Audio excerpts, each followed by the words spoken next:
Hey everybody, it's Rob here. You may have seen this tweet recently here from D4 General Manager Rod Fergusson. And ever since the dawn of time, the communities have basically been fighting. Which game is better? Is it going to be Path of Exile? Is it going to be Diablo 4? And I'm a little bit tired of, like the fight that we always have in the community.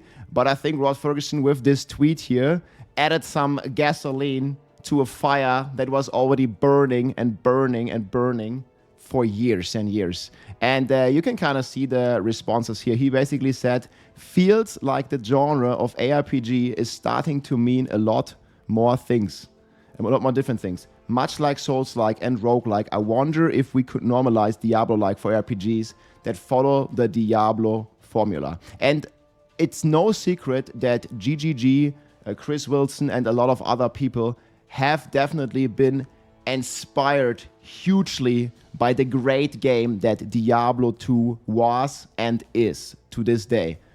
And I don't think that's a bad thing. But I don't know why we have to keep fighting, because in the end, it's going to be great for us, the customers, the gamers, if there is competition in the market. If there are multiple good games out there, we have a lot of power, we have a lot of choice. We can vote with our wallets, we can vote with our attention, we can vote with our playtime and everything. And I think you can really see that GGG took some of the systems that we all loved in Diablo 2 and they cooked with them. They improved them significantly. If you're just watching here, what they did, for example, with the weapon swapping. Like, weapon swapping always existed in Diablo 2, where you could basically press a hotkey like W or whatever to switch your weapons. And they took this system and they cooked on it more and more for Path of Exile, to the point where now the simple weapon switch here also allows you to customize your character even more, not just switching the weapon, but also switching part of your skill tree with the weapon switches, and basically allowing for even further and more in-depth character customization. And I think it's no bad thing to take inspiration from games that work really well and then keep improving on those systems that we all came to love, And actually, there is a very good video here from a great Path of Exile creator here. Talkative Try. Blizzard left stunned about Path of Exile's huge popularity. I'm going to link that below. We're going to watch some of his takes here because they hit really good and many people recommended this. I wasn't going to make this video, but am now for two reasons. The first is this tweet right here there from it is. Diablo 4 General Manager Rod Fergusson, Dang, which we'll man. analyze and attempt to explain in a moment. The second is Moana Exile's Talkative Try here, talking about an absolutely stunning series of events that occurred on the biggest day for Path of Exile ever. We were all so blown away, man. I went in this, so many people recommended me, checking out Path of Exile, trying Path of Exile.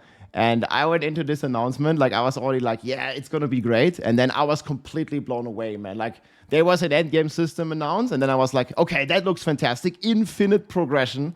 And yeah, that's going to be it, right? And then no, there was another endgame system. And then it was, whoa, that's crazy. And then I thought, well, that was going to be it. No, there was another endgame system. And it kept on coming and it kept on coming. Every time I thought, man, well, that's going to be it, right? It was already an hour in. And there was very compact information. And they kept announcing more endgame systems. And this is something that is, in my opinion, really missing in Diablo 4, a long-term endgame system. And this early access version has so much endgame that I think is already going to be worth thousands and thousands of hours of endgame already. And this is just the early access for Path of Exile 2. It's going to be absolutely I needed crazy. to document this. I needed to showcase this to everyone. And I need you to understand, this is not a video trashing Diablo 4, its players, or its developers. It is merely examining a pivotal piece and moment of ARPG history and immortalizing it here on YouTube. And that's already a great take, right? Like I said, I don't think we always have to fight like that. Both games should strive. Both games would be awesome if both games are good. And that's just going to be even better for us because we have a choice. November 21st, 2024, and we can play shall both. Go down in the annals of gaming legend, and it's not because D4 is bad, it's because the way Blizzard maneuvers their non-existent relationship with their closest competition, Grinding Gear Games and Path of Exile 2. So please, no need to spam D4 bad in the comments. Let's break everything down. November 21st, 2024 was the day Grinding Gear Games unveiled what Path of Exile 2 would look like in early access. They revealed its vast endgame systems like the Atlas and endgame-only pinnacle bosses like Zesht. They explored each of the 12 Ascendancy classes available upon early access launch, including the Infernalist for the Witch, which each of the...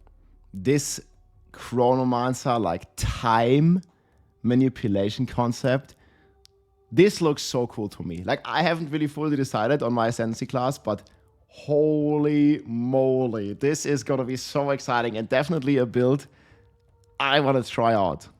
The 12 Ascendancy... Like, freezes the entire screen, dude. Like, classes available upon early access launch. It's insane. Including the Infernalist for the Witch, which allows you to summon a demon dog and transform into Lilith.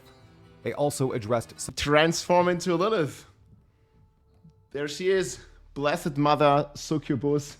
It's going to be so exciting. Something spicy in the most kind and articulate way possible. We'll revisit that in a bit. First, we need to note what else happened on November 21st at the exact same time as GGG Live, Diablo 4's mid-season rundown stream on its 7th season. Of note, Diablo 4 is getting the Armory in Season 7, allowing you to store builds in-game. That's pretty rad. Should have been in the game from the start. We had it in Diablo 3. From that, there were no other large announcements, and there wasn't really supposed to be. But they chose to schedule their reveal stream to match up with the big Path of Exile 2 reveal, and... So I don't really think that it chose to. Because, we're just keeping it real with the OG timeline, Path of Exile 2 initially was already scheduled to release on November 15th. I don't think they... Like, would be a conspiracy theory. Because I don't think Blizzard would purposefully... Or I don't think Blizzard did purposefully schedule their announcement at the same time as GG. I don't think this was known because like the OG date for the PoE 2 release was November 15th and the live stream, this reveal would have happened a few weeks before that. I don't think that was really a factor, just to be fair. Here were the results by the numbers. On November 21st, Path of Exile 2 on Twitch popped off. The category peaked at 475,351 viewers. 500,000 people watched that. With 711 total channels streaming the reveal. This is absolutely massive. Even my live stream was crazy on Twitch. These numbers are amazing for me without raids. 490 max viewers, 397 average on a 5.4 hour live stream. With over 150 Twitch subs and 362 follows. That's a lot. On YouTube, it was even wilder. I had a peak of 1,583 people watching live on YouTube, which is just guys, insane. check out Try. Other larger creators had even more massive... He's covering a ton of news for Path of Exile. I've watched him quite a few times. I've also chatted with him. Great guy, great content. Like Darth Microtransaction, whose stream went bananas on Twitch. He had 21,382 max viewers. Game's popular, man. 58,517 unique viewers. Now, let's look at Diablo 4 on Twitch to compare. Again, by the numbers. On that day, their peak viewership was 23,217. That's pretty good for a mid-season stream and a preview of Season 7. However... So he's being pretty fair with this, because you can't really compare an announcement of a sequel, like of a new Path of Exile, a new game, with like a season update, right? What I think is more interesting is the larger view, as I think this feeds into the tweet we'll discuss in about 30 seconds.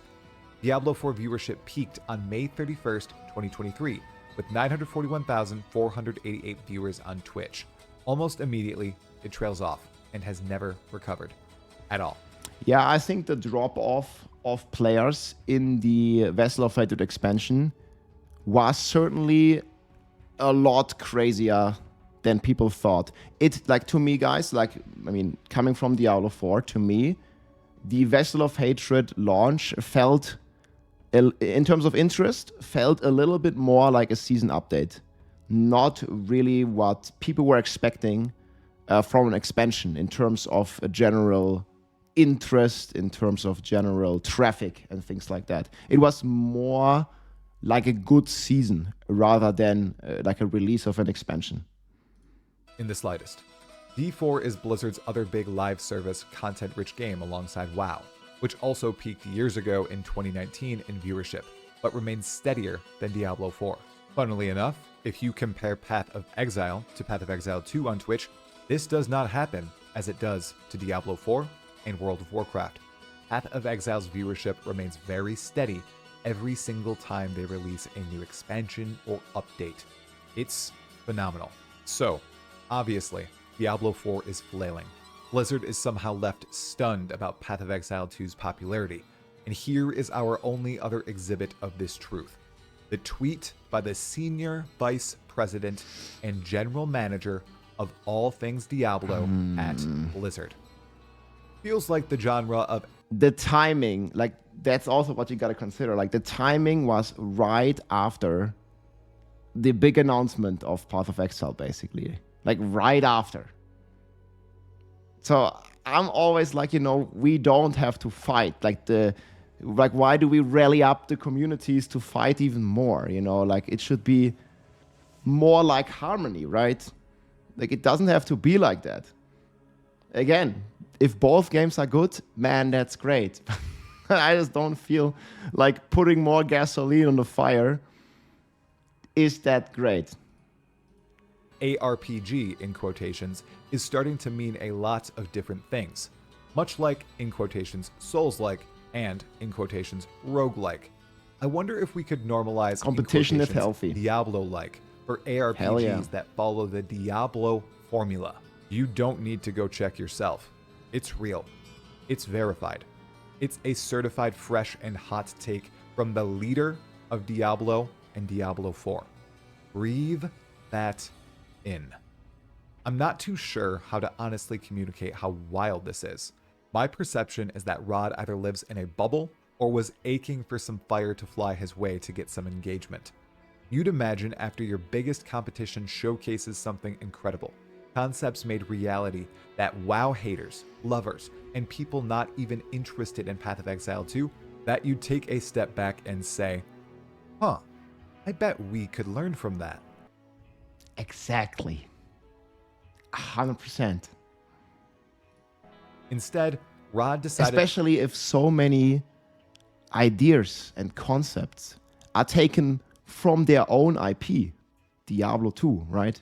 And then these concepts get cooked and cooked and cooked even more by GGG. And I've been watching some interviews of Chris Wilson, and he got heavily inspired by a lot of this because those things, like, we loved them. The community liked these kind of concepts.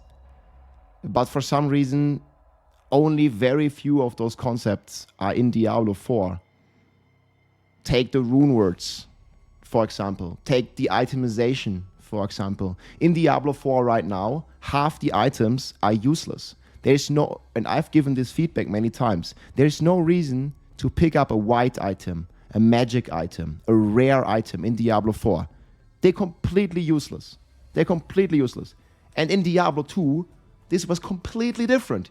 You had the white item as a base for a rune word. You could enchant them, into a rare and many things. The magic, the blue item, they rolled way higher stats than any rare or even legendary unique ever could.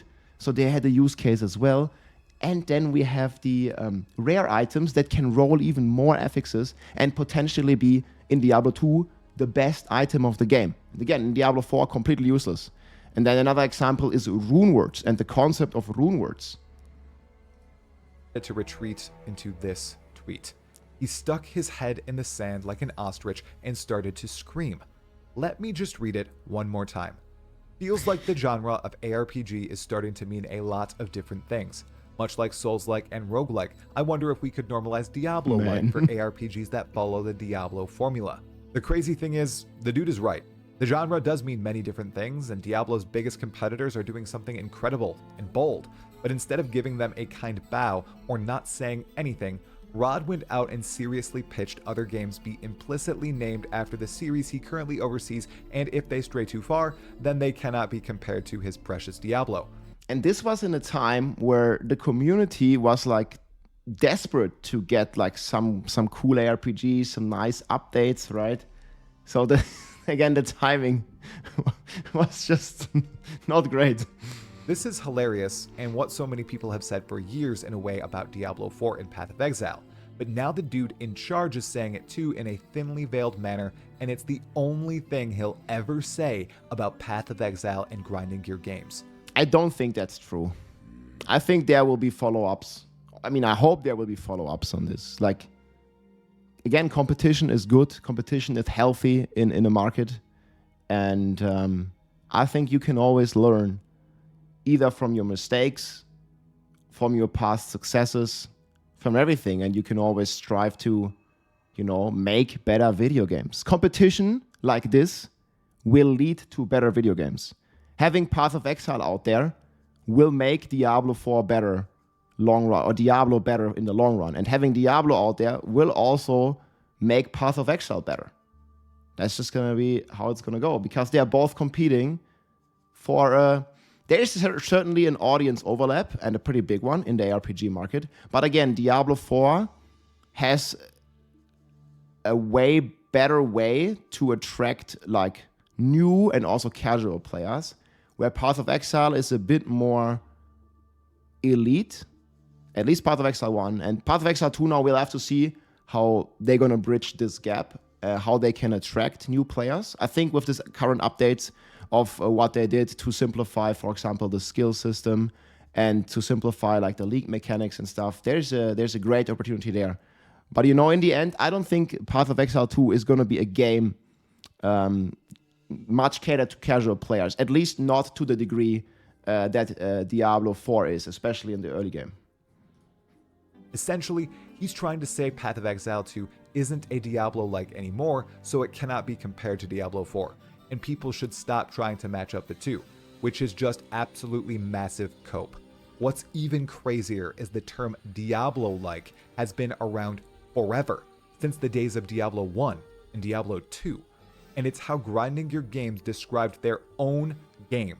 They said it was a spiritual successor to Diablo 2 way back in 2010 and onward. They recognized the genius there. They captured it and they built on it, and now they've created a darn good sequel to their first game, putting all the care, love, and effort into it that they needed to. Rod Fergusson is scared. He is threatened, so he's lashing out.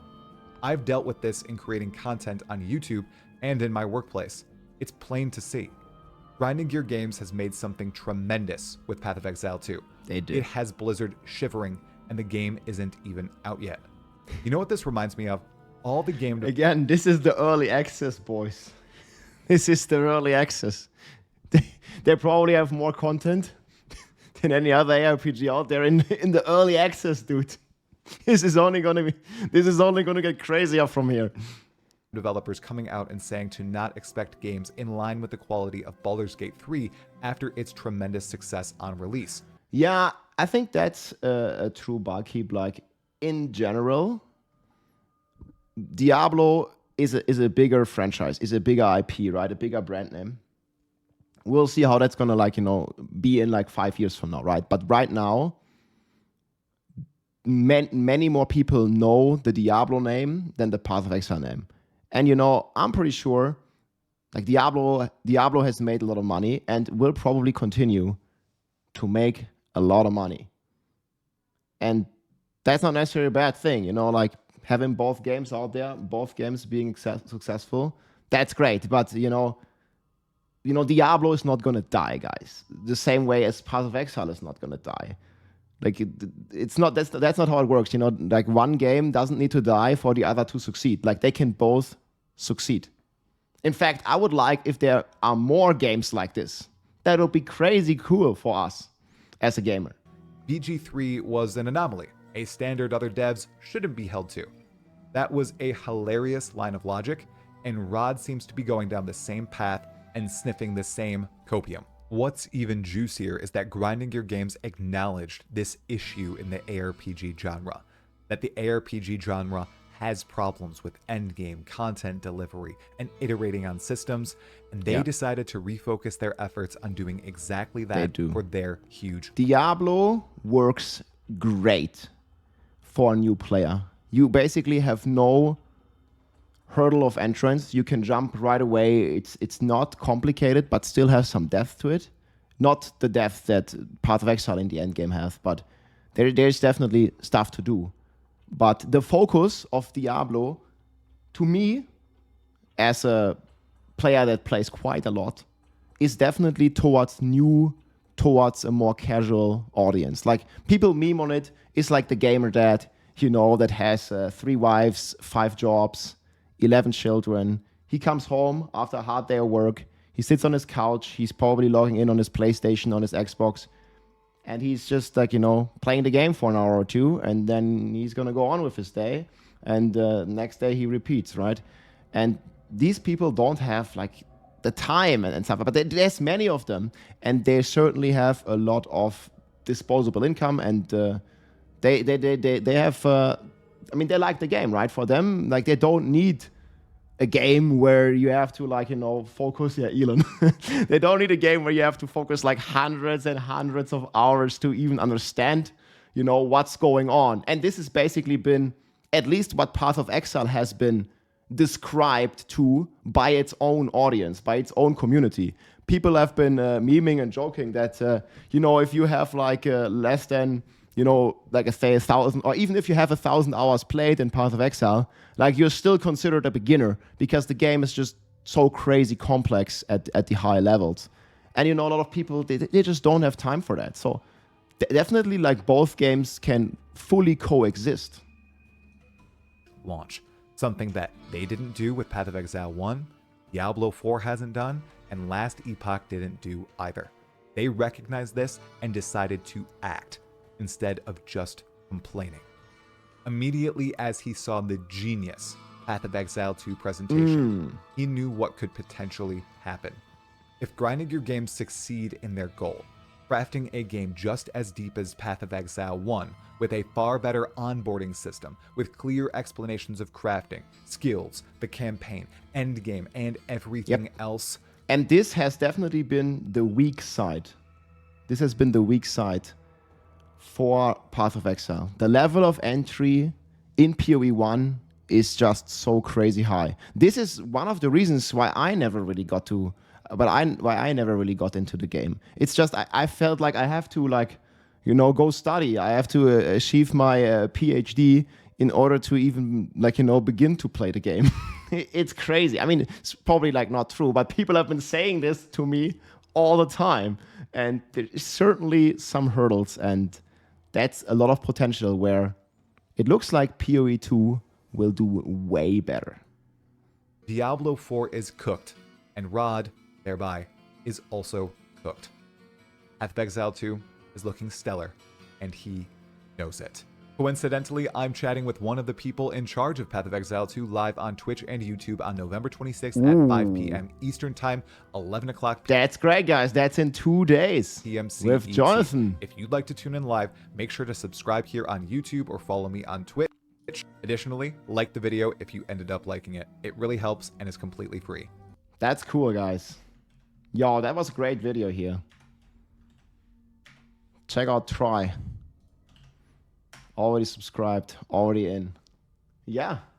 Well, guys, in the end, I think both games will continue to have their place and their player base.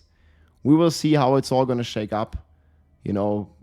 Looking back on this, maybe in a year or so, I will certainly play both games. And I think there's nothing wrong with enjoying multiple games. In fact, I think that's good. I'm going to be playing, the new season in Diablo 4. But I'm also hell of excited for Path of Exile 2 here in a few days on December 6th when it's releasing. And then the Diablo season is somewhere around the end of January. So there's going to be plenty of time to jump into PoE. I don't think by any means I'm going to finish the game until end of January. But yeah, we'll see what's going to happen. And I'm certainly excited to have, new things, new awesome game and story to play and enjoy. I'm looking forward to that. Hope you do too. And yeah, let me know what you think in the comments. But please keep it civil. People can enjoy both games. It is possible. And again, there definitely are different, but also the same audience. We'll see. Hope you enjoyed. GG. If you like this video, make sure to subscribe, leave a like or a comment. I'm also live on Twitch almost every day, so come and say hi.